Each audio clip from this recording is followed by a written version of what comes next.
On a hot Elk Grove afternoon on Thursday, May 29th, about 100 people gathered in the shade of a house at 9350 Sheldon Road in Elk Grove's rural area.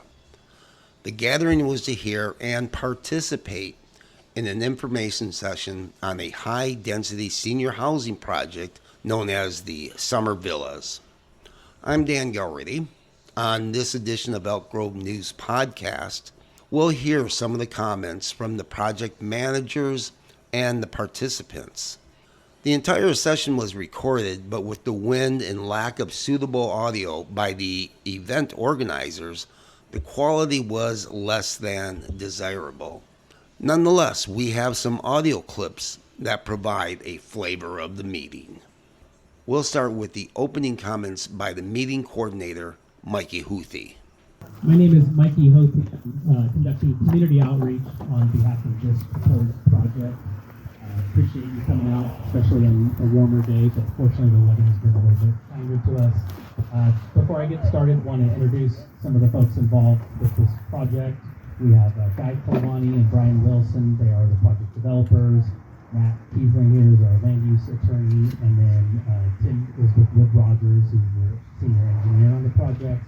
We're also joined by Elk Grove City staff, thanks to planning department, Kara Killingsworth, and Antonio Ablog for also joining, and they're here to address any potential process-related questions. So appreciate you all for being here and hearing us out.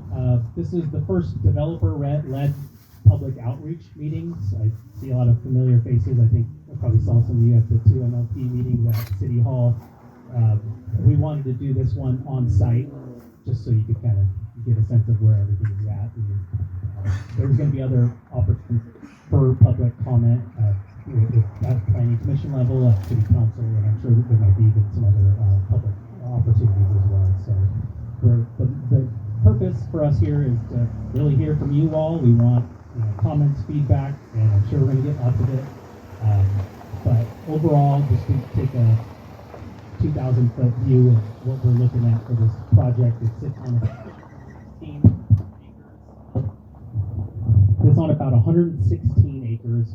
Roughly 70 acres will be dedicated towards housing and clusters, and then 40 acres of open space. There's about 5 acres along the right-of-way of the roads there for potential improvements. Right now, we're in the draft EIR stage. We're looking for, I think it should be dropped any day now, or to staff, and as far as when it gets dropped, but then there's going to be a public comment opportunity there, and then for the final draft EIR, of course, there will be responses to all of the public comment. And for the project where this is going to be dedicated 55 plus senior housing, it's going to be a gated, the proposal is for it to be a gated community with a couple miles of pedestrian trails, including a pedestrian bridge over the creek. And we're expecting for it to be a very high quality project akin to what you might see in like a Del Webb. We feel that there is a lack of senior housing, especially on this side of town, and having almost 500 new dwellings here could open up housing stock hopefully across the city and reduce some of the costs of it. So just a general project overview. Did you gentlemen want to include anything that I potentially missed here? And so with that, I'd love to hear if the folks have any comments or questions that we might be able to answer. So if you do, just go ahead and raise your hand. I'll call on you, and I'll repeat the question. This is a wired mic, and perhaps you can go there. After the opening comments, the meeting was open to questions and comments. While there were some questions about road widening, infrastructure, and things of that nature, the conversation veered more towards comments. The audience, many of whom self-identified as longtime rural Elk Grove residents, expressed numerous concerns. The common denominator was that this development would open the city's entire rural area to high-density housing. This was a typical audience comment. You have to have sewer in here. We have septic tanks. If you put sewer in, you have to pay for a main line to come in. From Calvine is the closest one, is that right? Or Elk Grove Florence. Or Elk Grove Florence. And once that's put in, it acts as a T for the rest of the development of open space that we have now we're struggling to hang on to. So I find major problems with this. The city of Elk Grove was also criticized by several members of the audience. Here's an example. Yeah, I got a couple of comments to make and a couple of questions mostly directed at the city. I'm with this gentleman right here. I'm not with him. I agree with him on all the things he said. I've been here for 45 years. We were promised a rural environment. It's my understanding that the general plan is not up for review, that this is a special carve-out in the middle of a, we're stopping midstream, however you want to take that. So what I want to know is, I know that there are thousands of citizens that live here for this very same reason. And I know that this carve-out is for one developer.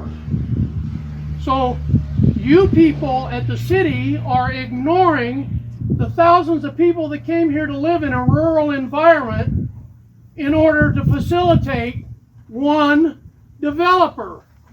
How does that seem right or fair? What about the thousands of us?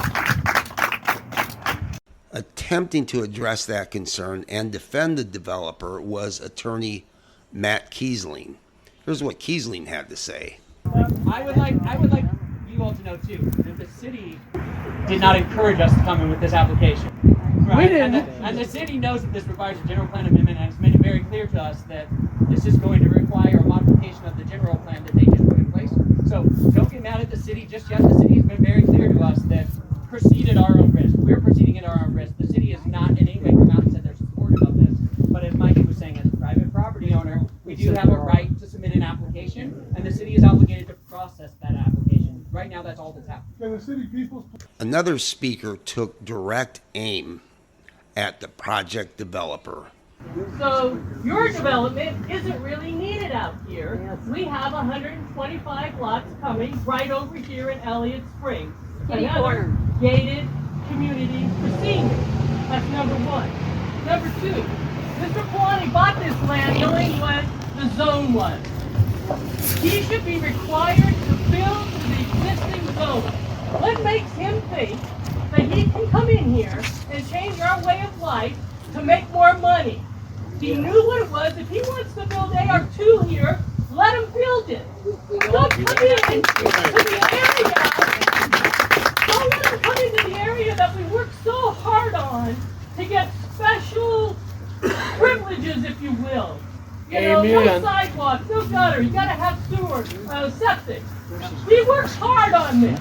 And because he wants to make a buck, he's going to try to force the city's hand. And that's just not right. Go build it on his other piece of land. We don't want it here.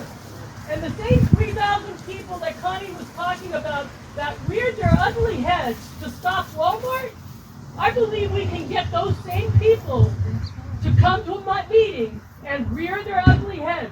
Because anybody here, I think, is in the same boat.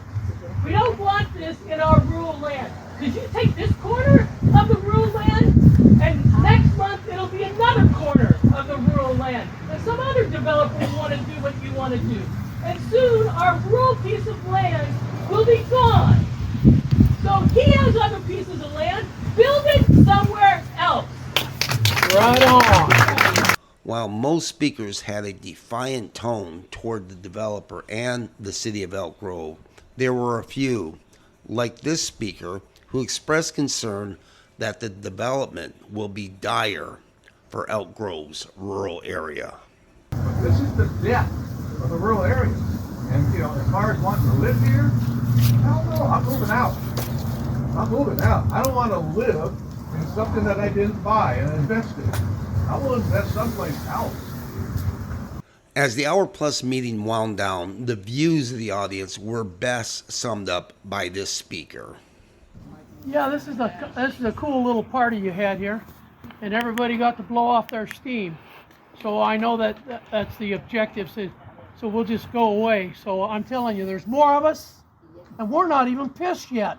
So everybody here that's with me and believes in what I just said, stand up. Oh, okay. So we're not pissed yet. Yet, are we? I'm standing up and I just said double knee replacement. Thank you. Here's a letter from As this project progresses, it will be noteworthy to see how Mayor Bobby Singh Allen and the Elk Grove City Council handle this controversy. If the project is approved, it could be the beginning of the end for the rural area. Conversely, the mayor and city council could be resolute and fulfill the promise to preserve what's left of Elk Grove's rural community.